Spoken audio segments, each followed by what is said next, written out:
Valley Talk on News Talk 1580 KGAL. Hey, welcome to Valley Talk. I'm Dave Adams, and we are so glad to have you with us today. And we have, I guess I can do this. We have a major announcement today. I will no longer be with the radio station as of this week. My wife and I are purchasing a radio station in McMinnville, Oregon, KLYC, and we really enjoyed being here in Albany and Lebanon. And Jeff McMahon, who is with me here in the studios today, is going to be taking over Valley Talk show hosting duties. Jeff has been taking over from Radio Ray. You're taking over from everybody these days, aren't you? Yeah. He's been taking over Radio Ray in the morning show and doing a great job of it. Thank you for coming on board for Valley Talk and for the morning show, and looking forward to having you host the show. It's been a lot of fun for me here the last year and a half in Lebanon, Albany, and looking forward. We're going to be doing some news out of McMinnville that we're going to be sharing with other stations around the state, hopefully on this station as well, KGAL. So that's the big announcement for the day. Have a good day. We'll see you later. No, that's not how it works. We are honored to have in our studios today Rebecca Grizzle, who is with the Linco Federal Credit Union and also on the Lebanon City Council. Rebecca, thank you for being with us today. Good morning. Thank you for having me. Not everybody will. Oh, and Shelley Garrett. This is going to be a fun show today. Shelley Garrett, of course, with the Lebanon Chamber of Commerce, very proud of her city and very glad to have you with us on Valley Talk. Shelley and Rebecca, it's been great to work with you as I've been here for a couple of years in Lebanon. It's an awesome city. Yes. This part, one of the things that I absolutely loved, and I lived in New Zealand for 9 months. Beautiful over there. If you've never been to New Zealand, it's absolutely gorgeous. However, and my friends in New Zealand are going to hate me for what I'm about to say. In the springtime of the year, when the flowers are blooming in the mid-Willamette Valley, it's hard to beat. When there's a rhododendron bush out here in front of the station here in the Albany studios, it's gorgeous. When the flowers are blooming here, it's absolutely beautiful. Beautiful part of the country, beautiful part of the state. So it's hard to beat. It is. Lebanon's in a great spot to be so close to I-5 and yet off I-5 and close to the mountains and close to the high desert and close to the ocean and close to the big cities, but not too close to the big cities. It's kind of like the perfect location. It's a great city. Yeah. Also on the show today, we're going to be talking to Rod Nichols with the Oregon Department of Forestry. At the quiet period right now in the state of Oregon as far as wildfires, but there's some fires burning in other parts of the country. And forgive me for saying this, but as far as training Oregon forest wildfire fighters, it's a good thing because it gives them some experience before things really start to burn here in Oregon. So we're going to be talking to Rod about the quiet period in Oregon, how that's benefiting the state right now, and the forecast for the Oregon fire season. And then at the tail end of the show, we're going to talk to Marie Dodds, Oregon AAA, about gas prices. The good news here is that they're going down a little bit, and the trend expected, unless things blow up in the Middle East, is for them to expect to go down a little bit more. And that's good news. We're going to be talking to her about that tail end of the show. So that's what we have in Valley Talk today. And again, I've really enjoyed working here at KGAL, K-Show, working with all the guys and gals at KGAL and the people here in Lebanon, Albany, and going to miss it. But time marches on, as they say. And thank you to Charlie Eads for affording me the opportunity and being a wonderful boss and wonderful owner to work for, and really have fond memories of my time at KGAL K-Show. So let's talk about things in Lebanon. The city manager search is underway. Rebecca, what's happening as we look for a new city manager? Well, I want to be clear that I am on city council, but I don't speak for the council. I'm just a mouthy counselor.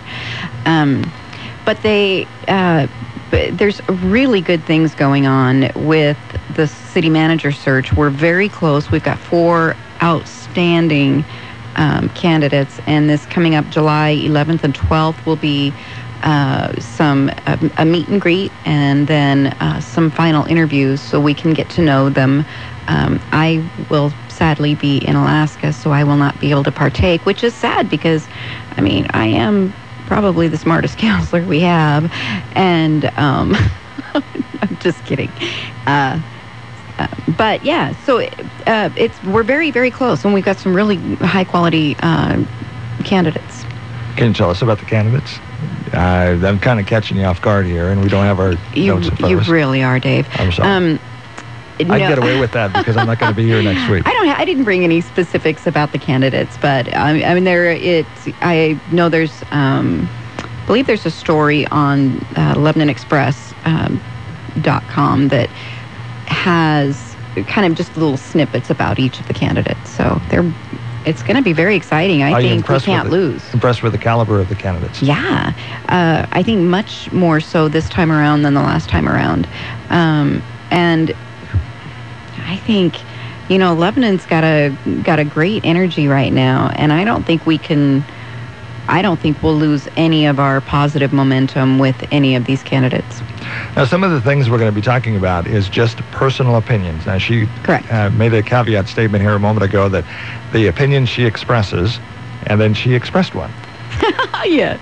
Are her opinions and not the policy of the council. But as you look for a new city manager for Lebanon, what would you like to see? Who personally? Now, this is not edict from the council, but what would you personally like to see in a city manager? My number one attribute that I'm looking for is a good inspirational leadership style. The technical parts of the job. I mean, of course you need somebody that can help, continue our economic development policies, and we've got a lot of momentum that we don't want to lose. But 5 years from now, those things are just things. I believe that can be trained. 5 years from now, the number one thing that will impact the city and city employees and the citizens is your leadership style. So. We were talking about some of the challenges before we went on the air that cities across Oregon are facing, and one of the things that came up was water system infrastructure. Always. And all the cities that Bend, when I was there before, and here in the Lebanon area as well, and as you read even Portland and cities everywhere, cities and Oregon has reached an age, 50, 70 years old, on some of the infrastructure where it's starting to deteriorate simply because of age. Mm-hmm. What are some of the other issues that cities right now are facing in Oregon as we just take... besides water? Yeah, besides water. Because water is something that if your city isn't dealing with that today, chances are you're going to deal with it tomorrow. And I think the other big thing that cities are struggling with is jobs and economic development, and how to have a business-friendly legislative environment.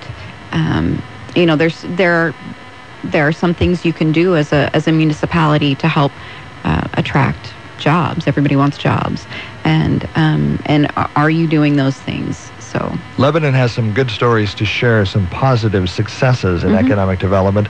The Health Campus, Comp Northwest, and what's been going on in the medical community in Lebanon. Mm-hmm. What can other cities learn from the Lebanon experience? In other words, what is Lebanon doing right that's attracting these? And this is a question that we'll also have Shelley Garrett comment on in a minute. So first of all, Rebecca, what do you think? I think you think just thinking long term and big picture. I mean, there are agreements that you can enter into with businesses and the college and the Samaritan Health Campus that aren't necessarily popular. There's infrastructure needs, and there's things that you're going to agree to that in the short term are going to cost money, in the long term are going to really bring huge benefits to the city. And so I think it's key to have a legislative body that's at least open to considering, those kinds of things. It's part of having a culture that is business friendly. Let's talk about business friendly in a moment. I'm in covering some cities that I have done in the past, and I've covered a number of cities in Oregon, so I'm not going to mention specifically which one. But there have been some cities that I've been in the past where there was a lot of business people felt there was an adversarial, or it's us versus them, us versus City Hall, and that City Hall was definitely not business friendly in their view. You feel Lebanon is business friendly? Yes. I mean, we're not perfect, mm-hmm. but I believe right now, today, we have a really we have a business-friendly culture, and I think today more so than ever that I can remember, I think we have a good citizen-friendly culture. So I'm not, we've had challenges in the past, but I don't, and we will never be perfect. But I think we're sitting in a really good spot as far as the sentiment of people and businesses towards the city. Shelley, let's turn to you. Shelley Garrett, the Executive Director of the Lebanon Chamber of Commerce. The Lebanon experience, what can other cities in Oregon learn from Lebanon? What have you guys done right? Well, I haven't spent about 4 or 5 years on the Planning Commission, and seeing how the city operates that department, it's really kind of amazing how friendly they are to developers. And when I say friendly, they try to help them through the process. Walt Wendelowski is the manager of that department. And I've had people that come into the chamber office and are interested in doing business in Lebanon, but they have some questions about what about this and what about that. I turn them over to Walt, and Walt will sit there and explain things, and why don't we do this? And they work with them. And there's a nurturing process where they help them achieve what they want to do. That I don't know that is the way it is in other communities. I only can speak for Lebanon, but I know that has made a significant difference. I myself and our boss, I say our because Rebecca and I actually share a boss, Carol Cromwell. She's president of the chamber as well as CEO of Lenco. We went to Pomona and met the existing medical director that ran the school in Pomona and was looking at doing it here. And one of the things he commented on was if they were doing it in another city, they'd still be talking about it. The way we welcomed them and made it possible was really unique. And I think that's why you've seen so much growth in that part of Lynn County.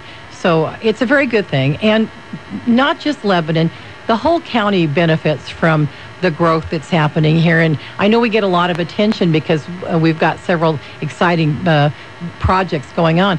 But the jobs aren't all in Lebanon. They bleed into Albany and Corvallis. So we all three, actually Lynn and Benton communities, we all benefit from this growth. It's really kind of a marvelous thing. I'm really glad we're in this piece of Oregon that we are. So you feel the teamwork, for example, between Lynn, Benton counties, Albany, and Lebanon, for example, the Veterans Home that's going into Lebanon, that's going to benefit the region, not just the city of Lebanon. Absolutely. That's a Lynn County Veterans Home. That's not the Lebanon Veterans Home. We're lucky that it's in our location because we have a hospital and a medical school right there. And that's wonderful because we can do training, and we also have LBCC right there. But we have more veterans in Lynn County than anywhere in the state.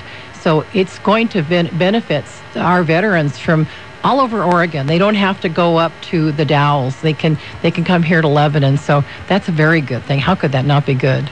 I guess I would call it collateral benefit, and that's just the repercussions of positive things like the Veterans Home, because there will be people working at the Veterans Home that will buy homes in Albany, and they'll come over here and maybe shop at the stores over here, and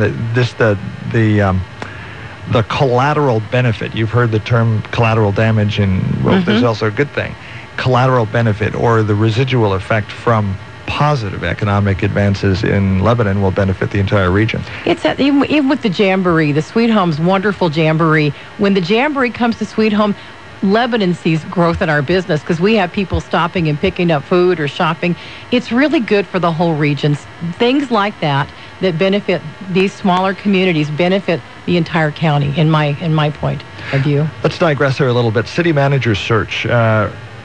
Shelley, who would you like to see? What kinds of personality, what kinds of skill set would you like to see in a new city manager? I think, as I've said publicly, the hardest job this city council is going to have the whole time they're here is picking the right city manager. It's that important.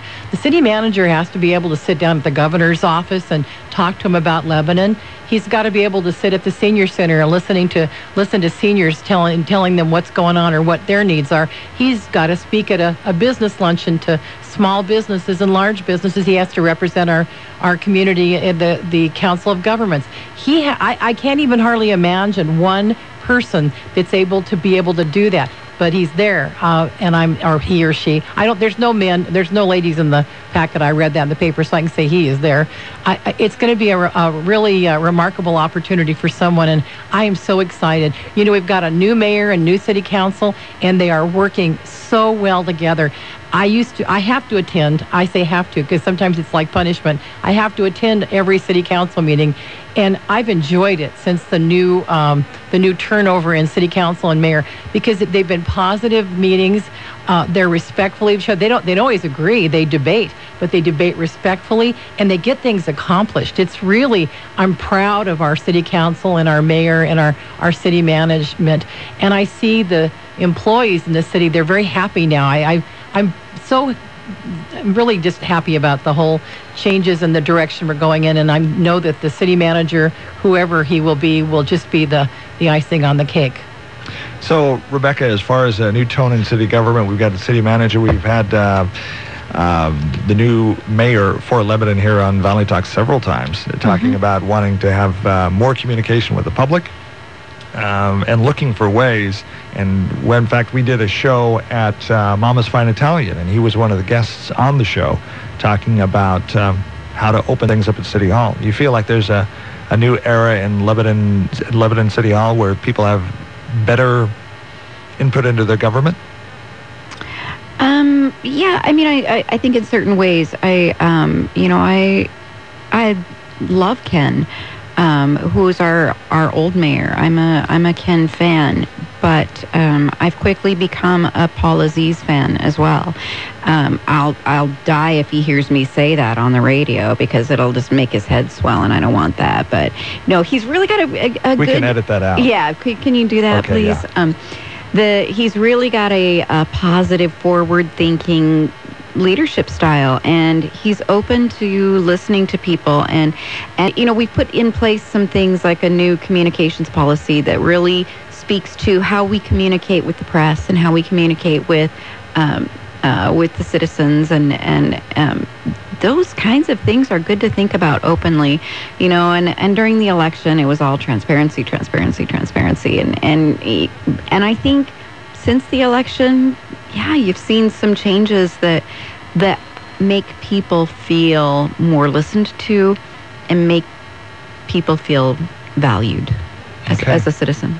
Let's talk about some of the events coming up. Summer activities in Lebanon, beautiful part of the state to live in. Shelley, what do we have coming up this summer that we're excited about? We're excited about a lot of things. 4th of July coming up. 4th of July is coming up, and as spoken from Dick Manning, who used to work at KGAL for many years, he would slap our fingers if we called it the 4th of July. It's Independence Day, and I can't tell you how many countless lectures Dick gave us all on that. But before I talk about that, sure. The Build Lebanon Trails, they are doing unbelievable things in Lebanon. Mm-hmm. And I come from the visitor center side of not just the chamber, but that to 50 miles of interconnected trail that they're building is a huge draw to people from outside the area. They want to come visit this community where you can do this. And I was at a presentation this morning at Toastmasters, and one of the gals was talking about all of the work they've done out at Cheetah Lake. And gosh, it makes me want to go there right now and feed the birds and just see how beautiful it is. So Build Lebanon Trails, I think they meet the second Saturday of each month with either a hike or a working thing, but it's all on the internet, or you can call the chamber and get the information on that. That's important, and a good time to get involved in it because they do hikes, because it's the less wet part of our year. And it's an awesome thing to envision you being that crazy lady out there who feeds the birds. Thank you. There she goes. There she goes. Now, the Star Spangled Celebration is something that they've done for several years out at Cheetah Lake. And what happened was when the Timber Carnival went away, everyone was saying, we need a 4th of July event. We're used to going there. So the foundation thought this is a great opportunity to show off our Cheetah Lake, and they've started doing that. And it is a remarkable opportunity to spend a old-fashioned family 4th of July. You could bring a picnic, or there'll be food vendors there, and there'll be entertainment and music. And I believe KShow is going to be, they broadcast live, which is really cool to me because I love, they play the patriotic music while the fireworks are going off, and it's like part of our regular routine for the family Independence Day.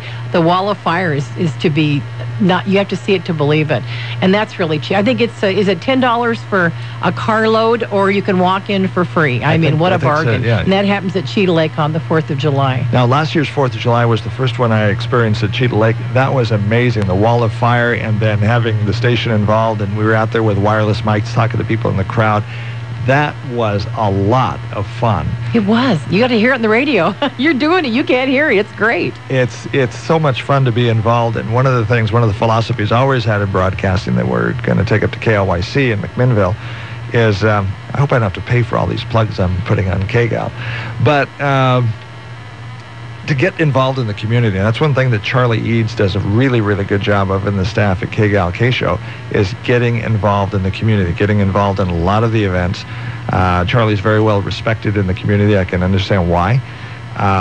But that particular event, if we could just take one example, of just walking around the crowd with a wireless mic and getting engaged and involved with the community is what makes a radio station successful and what makes them, set the bar higher. And that was fun. We had a blast. Lebanon's lucky to have a local radio station. We have a local radio station. We have a local newspaper, and both very, very well involved in the community and really care. And we're really very lucky to have that, because not a lot of communities do.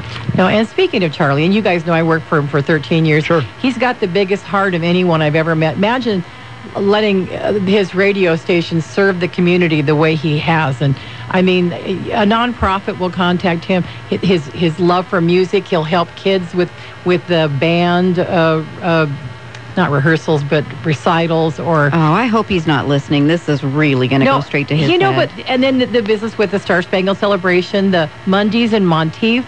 I think he's still booking all the acts for that. So it's just he's a remarkable person, and he uses his radio station the right way. And yes, you're right. We have a wonderful local paper, the Lebanon Express, which is something very fortunate. Lebanon's just really lucky. We're very lucky. It's a great community. Good people. Present company excluded. Yeah.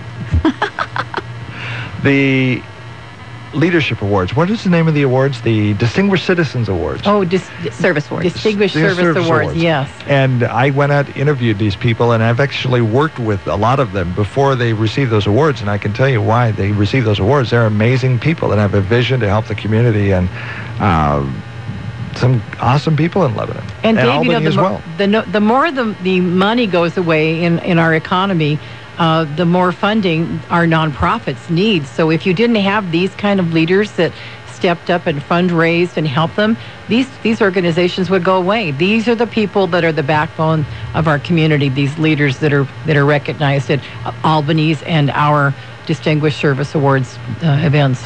And I think a leader in the community right now is there are some challenges economically, and there's lots of challenges. We're talking about water system, costs. Who's going to pay for that? We've got to fix it, so on and so forth.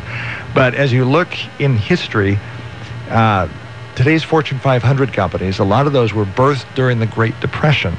And with technology advances as there are right now, there's a lot of opportunities out there for entrepreneurs and business people to say, okay, the box looks a little bit different now. So how do we go into the future, and how do we grow our company? How do we grow our community? How do we think outside of the box to crack this nut, which is a phrase I like to use, but to do the goal, to get the prize, to bring the jobs in. And I understand that it may not look the same as it did in years past, but things are a little bit different now. So how do we capitalize on it? How do we grow on that? And how do we set the standard? How do we create the next Fortune 500 company based in Lebanon? Well, one of the nice things, I think, is that research will show you that Gen Y, that's the new target customer, right? Gen Y cares about doing business with a company that has a social conscience. And so I think businesses in Lebanon, and businesses all over, if you're smart, you're a business that is involved in the community and gives back and cares. And that then is returned to you in the fact that people will do business with you because you're not in it just for yourself. You're in it for the health of everybody. And I think businesses in Lebanon really get that. I mean, we really have involved a community of businesses. You do. And it's been an honor to work with you. And fully as we do some statewide news from McMinnville, we'll continue to work with Rebecca and Shelley and Lebanon. Right. One of the stories we want to follow is what's going on in, I keep calling it the Lebanon experience, but Lebanon is growing. And there's not a lot of cities in Oregon right now that are growing to that extent. And there's also some interesting things that are happening. The Veterans Home, the expansion of the health campus, the Samaritan Health Campus. Matter of fact, they've got a beautiful new garden going in, along with a new event center, which is going to be exciting. It will hold, if you're having a dinner, you can have up to 400 people. If you're seated just regular people with a stage, over 600 people. In Lebanon, just think of what the opportunities that brings for training and meetings to our community. And then overlooking the beautiful new healing garden, which is, it's extraordinarily exciting. And by the way, I mentioned we have 107 new medical students that are coming and getting their white coats on August 3rd, which is just about a month and a week away. So there's 107 new students. Our first class of medical students are starting their rotations today. It's exciting, and it just seems like the older we get, the time flies quicker, unfortunately. So one way to look at that is are you a glass half? What did you say? I said time's still going slow for me. Okay, thank you. Okay. Make a note to self. So the glass half full, glass half empty. Which kind of person are you, I think, as we're looking into the future? Full. Are you looking at the challenges in the economy or so on and so forth, or are you looking at, I know things have been better economically in the past, but there's a lot of opportunities out there. Opportunity. Absolutely. And I'd have to throw in LBCC's partnership in this, because when it's ready, you need to have the education to put you in the right position. And we have this wonderful college in Lynn and Benton County that's very affordable and offers all kinds of opportunities. So if you're waiting for the economy to come back and you can't figure out what to do, get thyself to school and get your degree, so that when the opportunity comes, you can get a good job or start a company or whatever. We're having the Advanced Transportation Technology Center is being opened in Lebanon probably this fall, which is, geez, Louise, only like about 3 or 4 months away over there on Oak Street. How exciting. Anyway, I'm talking too much. I told Rebecca to do more talking. I know, I didn't want this to be about Shelley. Well, it's okay. We try to be balanced in this. It's hard not to be overly excited because there's just so many cool things happening. There is. It's a great community, great part of the country, great part of the state of Oregon. Look forward to coming back here and visiting. I'll be here all this week, and my compadre here to my left is learning which buttons to push, and he's going to be hosting Valley Talk. Looks like the 1st of July will be his show. And Jeff, I want to tell you that I'm a KGAL listener. I wake up every morning to you guys, and you're doing a great job. I love the story about how you broke up the sales meeting by bringing your dog in. If I would have thought that worked, I'd have done that years ago. Good thinking. No, you're doing a great job. We like hearing you on the air. Thank you. And they'll have more Jeff on Valley Talk starting July 1st. Very appropriate. 1st of July. The Jeff McMahon Show.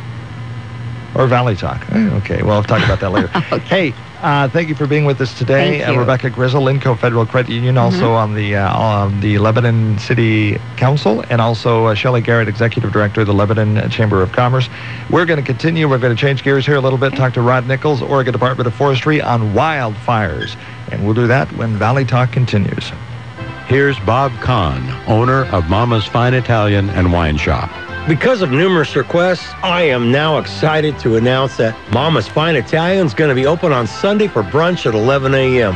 Remember, we offer gluten-free pasta and pizzas with vegetarian and vegan items for those of you who have dietary restrictions. In addition to our regular menu, I want you to enjoy our new breakfast stromboli or skillets with eggs. I want you to sit back and relax with a refreshing mimosa or a nice glass of wine. Mama's is now open for Sunday brunch, so spread the word to all your friends. Reservations are not required, but recommended on the weekends. Call us at 541-451-5050. That's 451-5050. Our menu is also online at mamasfineitalian.com, and I honestly believe that once you visit with us, you'll be back.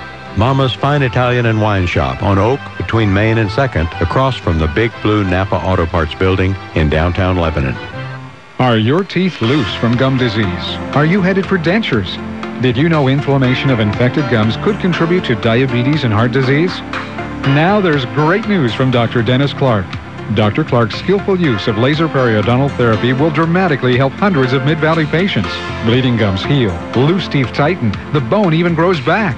Results that amaze Candy Lugo of Lebanon. I had a problem with my two front teeth. I had a really bad cavity in the front. It was really bad. I was really embarrassed to smile, and came in and he said, "We can fix you up. You can change your whole world around. You did it for me. You do it for anybody."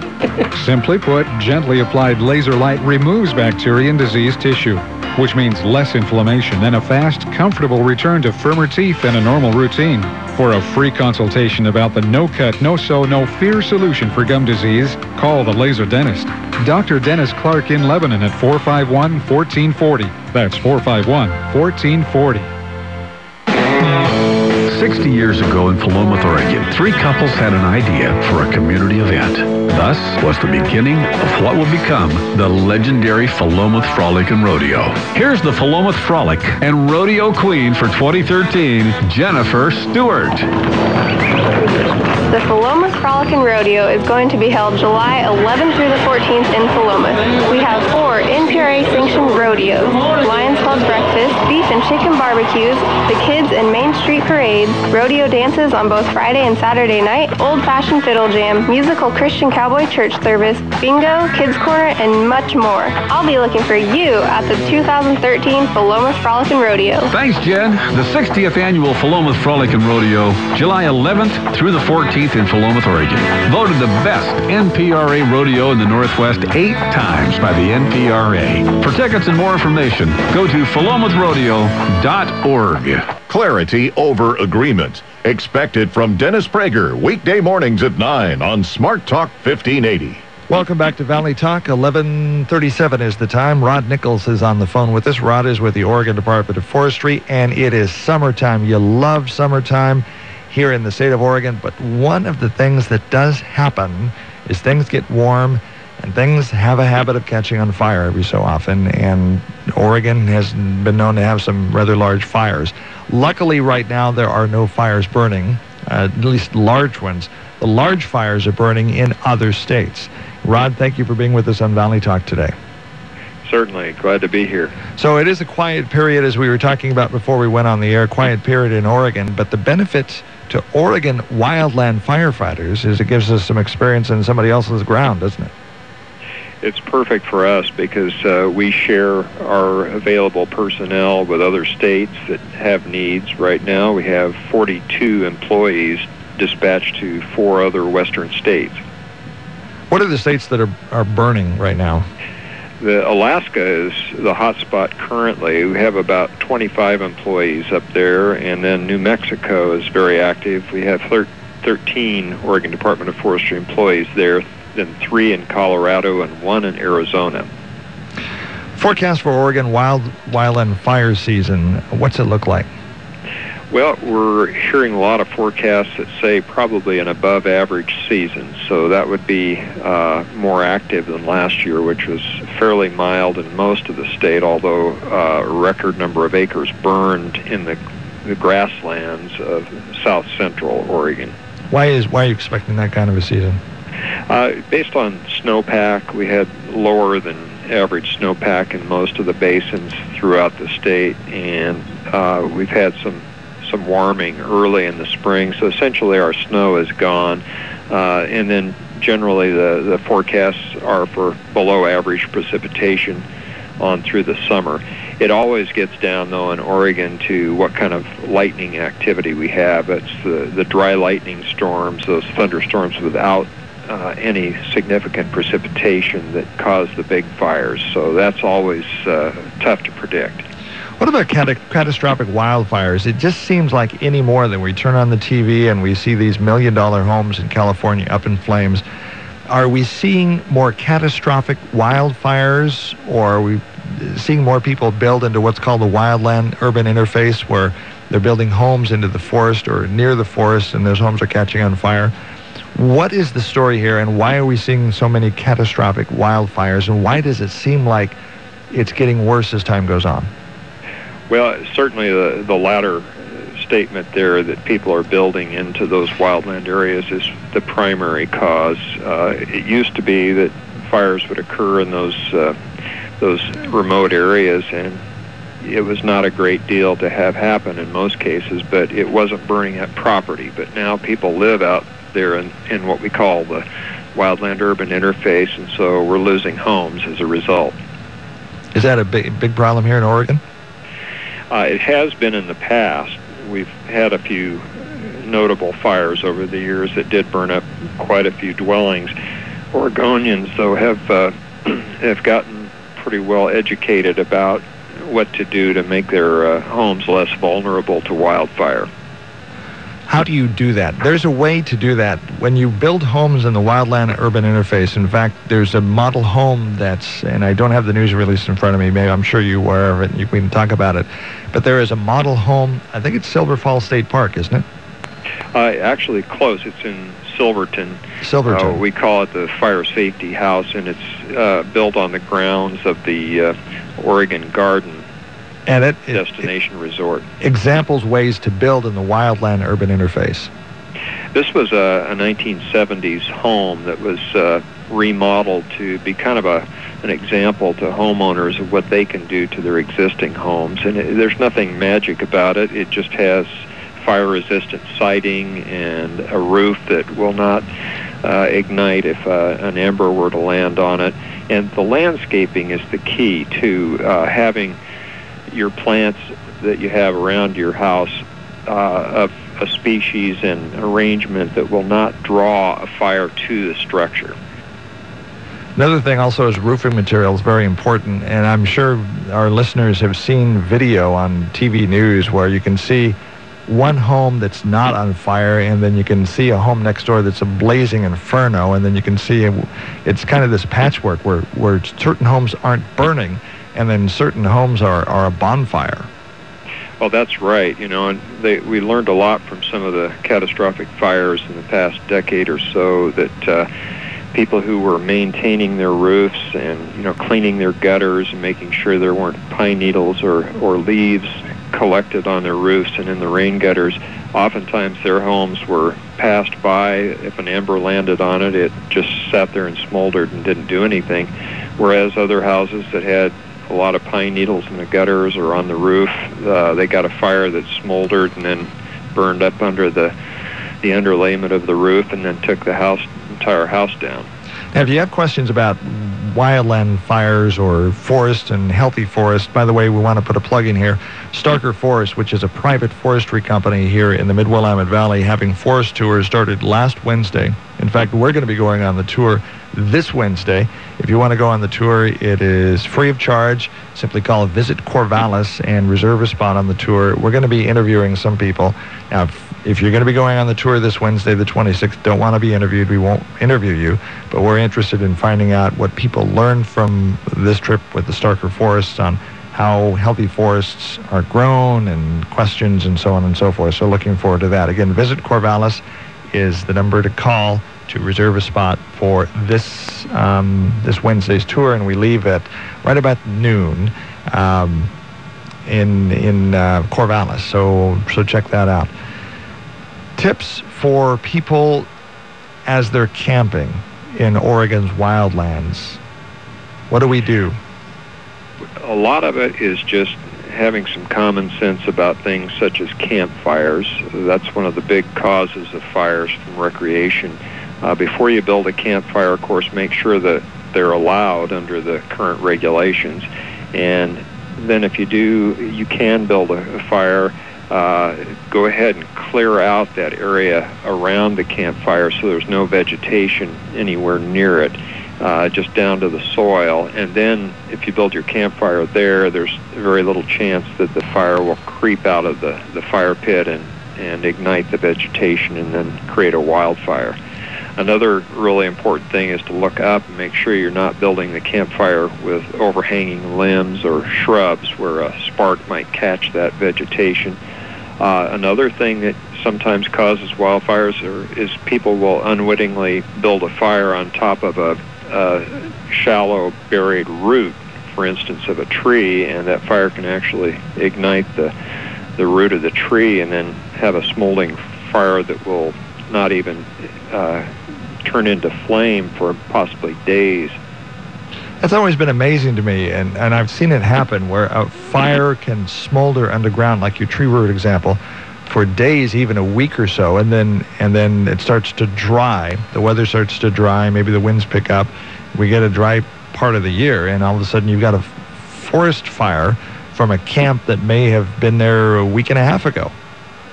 That it is remarkable how that happens. You just get a drop in the humidity after somebody's walked away from a campfire that they thought they had put out. There's no smoke, and then a little wind picks up, the sun comes out, and days or even weeks later that can turn into a fire, and nobody's there. Then it means it's going to run away and become a wildfire. Is that the biggest? Even had Go ahead. I just was saying there are even examples of fires that these so-called sleeper fires that have held over for an entire winter, and then when spring came, warmed up, and they actually burst into flames and started a fire. So it's remarkable how that happens. An entire winter? Right. You know, that fire lingered underground, basically down in the rocks, and it's remarkable how it can hold the heat. But there are confirmed examples of that just about everywhere in the West of fires that have held over. So the message there is, if you have a campfire, make sure you thoroughly drown it with water when you finish, and dig it up with a shovel, and make sure the rocks are cool and there's no heat left in that fire pit, and then you'll be good to go. So a lot of people probably make a big mistake if they just pour some water on the fire and it's smoldering a little bit, smoke's still coming out. Oh, it's all right, it'll go out, and they drive away. Big mistake, isn't it? Exactly. We've had some rather flagrant examples from last year, for instance, of people actually walking away from burning campfires, just decided it was time to go home and left the fire openly burning. Those are some of the more serious examples, but you know. Can you be cited for that? If a person is caught, it's obviously pretty tough, you know, but we just ask people if they want to go back and enjoy the forest again, then they better try to be careful out there so that it will be there when they want to return. Does ODF have a website? I'm sure you have fire safety tips and information, campgrounds, and so on and so forth. We do Oregon.gov/ODF, and then also Keep Oregon Green maintains a website, and they have some excellent camping tips for people wanting to go out and recreate in the forest. Rod, thank you for being with us on Valley Talk today. Looking forward to hopefully not an explosive fire season, because we all love Oregon's forests and want to spend years camping in them, enjoying them. And thank you for all you do to keep Oregon green. Oh, thank you. And Valley Talk will continue in just a moment. When we come back, we are going to be talking to Marie Dodds, AAA, about gas prices and what we can look forward to. Gas prices, good news here in that prices will continue to go. She uses the term itsy-bitsy drop in the gas prices as we look forward into the next week or two. That coming up on Valley Talk here in just a moment. The Osgood File is sponsored in part by LifeLock, not only guarding your identity, your good name and credit, but also monitoring your bank accounts for takeover fraud. LifeLock is the only identity theft protection company that does that. Find out more at lifelock.com. This is Charles Osgood. In the supposedly paperless what-if digital world, what if all you had was a piece of paper? Something thin as a piece of paper anyway that you could bend and fold and all that. I'm talking about a paper-light, paper-thin piece of plastic that's actually a prototype of a tablet computer of the future called PaperTab. It gives you the interfacing effect that you're used to with paper and readability that you're used to with paper, but all the benefits of having an electronic content. So you can update this, you don't have to throw it out when you're completed. So there's a lot of social and commercial benefits. More after this. You don't want to learn about identity theft the hard way, as Don did. His dream of owning a home was crushed. He became a victim of identity theft and didn't even know it. And it didn't stop there. Even the business Don owned took a hit. With his credit ruined, Don couldn't even get a business loan. Nervous and confused, Don called LifeLock, the industry leader in identity theft protection. LifeLock went into action, uncovering multiple fraudulent credit applications identity thieves were trying to open in his name. LifeLock shut them down, helping Don avoid further disasters associated with having your identity stolen. Identity theft has become so complex that you can't fight it alone. Stories like this remind me of why I chose to protect myself and my family with LifeLock Ultimate. Do what I did. Arm yourself with LifeLock Ultimate. Visit lifelock.com for details and use my last name, Osgood, to get 10% off your LifeLock Ultimate membership. Or call LifeLock and mention Osgood. 1-800-838-8040. That's 1-800-838-8040. 1-800-838-8040. Network does not cover all transactions and scope may vary. Mike Bennick, whom you heard talking about paper tab a minute ago, works for a company called Plastic Logic, which specializes in polymer transistors and plastic electronics. He's the research manager there. And yes, the paper tab is a piece of plastic. A computer disguised as a piece of paper that can hold, process, and transfer information. What we're really trying to show is a desktop scenario where you have multiple displays on the desktop and you'll be able to transfer information between those displays using different interfaces and different sensor technology. Bennick and his team are working with researchers at Queen's University in Ontario, Canada. One of them, Arish Tarun, helped Mike demonstrate the paper tab. I can do that by simply taking this empty sheet of paper, tapping it, and picking up the email that I just got. Now, I want to reply to this person by sending them a photo. I just bend to reply. I pick up the photo that I have, and I just tap it here, and it gets attached. Now, I just bend it, and the email gets sent. As simple as that. Not so simple you can run right out and buy a paper tab. That, they tell us, might take another 5 or 10 years. The Osgood File. Charles Osgood on the CBS Radio Network. Spend lots of time in a tractor cab? Then you know what's inside can be important for comfort and productivity. It's the perfect reason to get inside Kubota's latest M-Series model from Lynn Benton Tractor. The M135GX is not only powerful, it's efficient, reliable, and features the largest Kubota cab ever built. There's a roomy M135GX waiting for you now in Silverton or Tangent at Lynn Benton Tractor. Lynn Benton Tractor. We're still doing business the American way.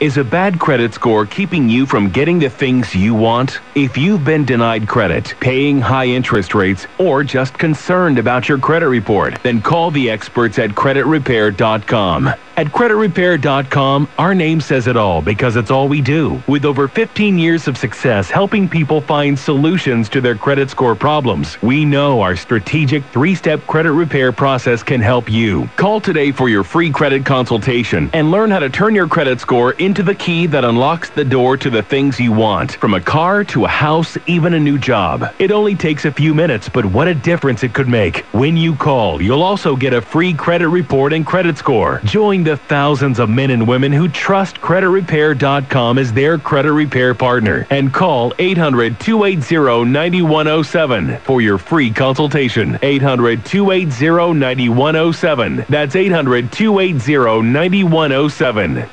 Want to really know more? Just point, click, and learn from the Mid-Valley's best website, KGAL.com. And welcome back to Valley Talk. We're going to be rescheduling things a little bit here. Some things have come up on tomorrow's show, and so we are going to be using the segment that we did with Marie Dodds AAA on tomorrow's Valley Talk. And as we book guests for tomorrow's show, listen for the promos, and we will tell you who those are. And we have Jeff McMahon in our studios right now. We're going to be talking to Jeff here in just a moment. We'll be right back on Valley Talk.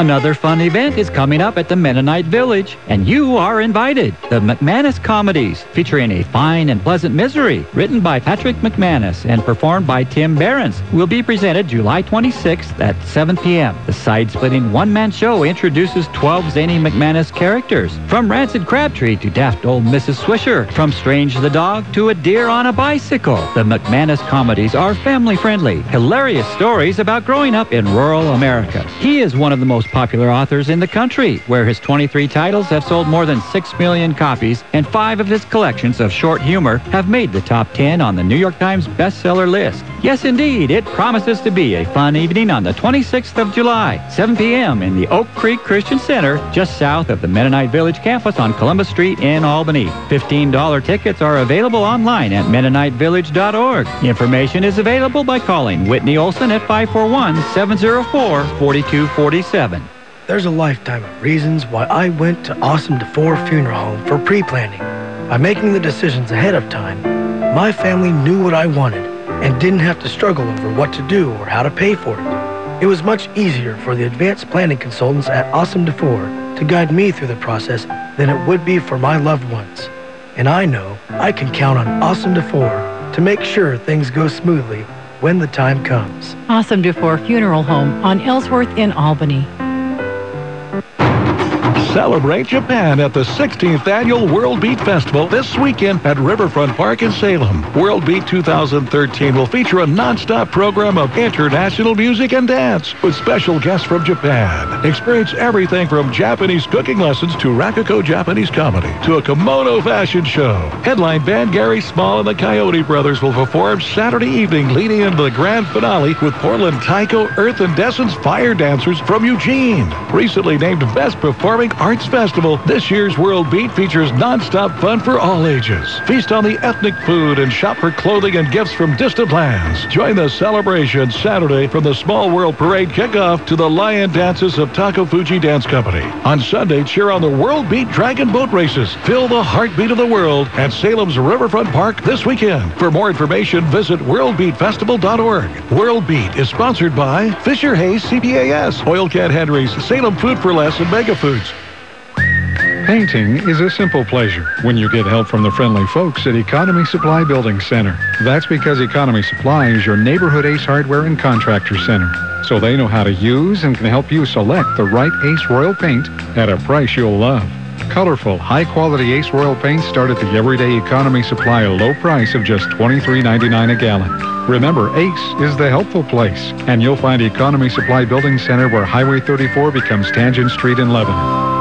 Valley Talk, weekday mornings on News Talk 1580 KGAL. And again, a program note, Marie Dodd's segment for Valley Talk will have it tomorrow, and there is a bit of an itsy-bitsy continuation in the decrease of gas prices, which is good news. Also, we'll be talking with Marie Dodds about travel trends. How many people are traveling? Are we expecting more traveling than last year? That's some of the stuff we're going to be talking to Marie Dodds about tomorrow on Valley Talk. Well, if the gas prices go down, there could be more people traveling. There you go. And the statistics are, but there's another reason why they're expecting travel trends to be a little bit, in fact, I'll tease you a little bit. They're expecting travel trends to be down a little bit this year as compared to last year. And there's another reason why. You have to listen to tomorrow's show to figure that out.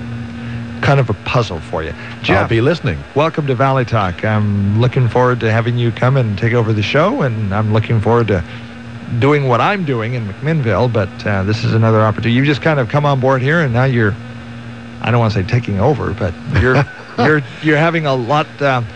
Sometimes when you hire somebody, it's duties is assigned, and you've come on board, and all of a sudden you've got your plate full.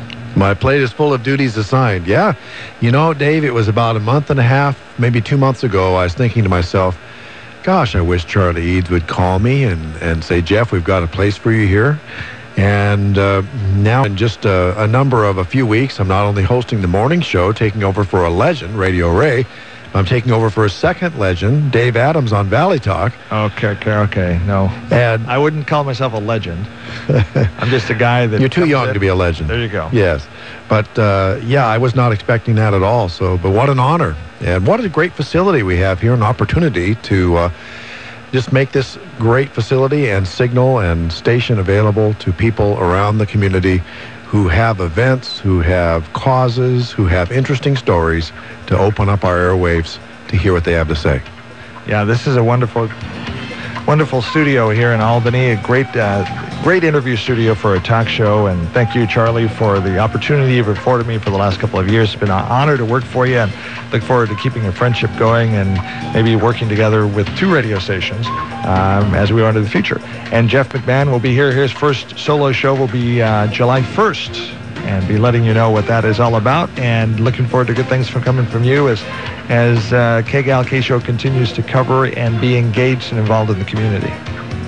So, tomorrow, Marie Dodds, Oregon AAA, talk about gas prices, travel trends, 4th of July, and otherwise into the summer months. And more to come, of course, while our average investment guy, John Gibson, here as well. And maybe another guest or two. That's coming up tomorrow on Valley Talk. Until then, be safe, enjoy the weather, and talk to you later. Bye-bye. Locally owned and operated, this is the very independent News Talk 1580 KGAL, Lebanon, Albany, Corvallis.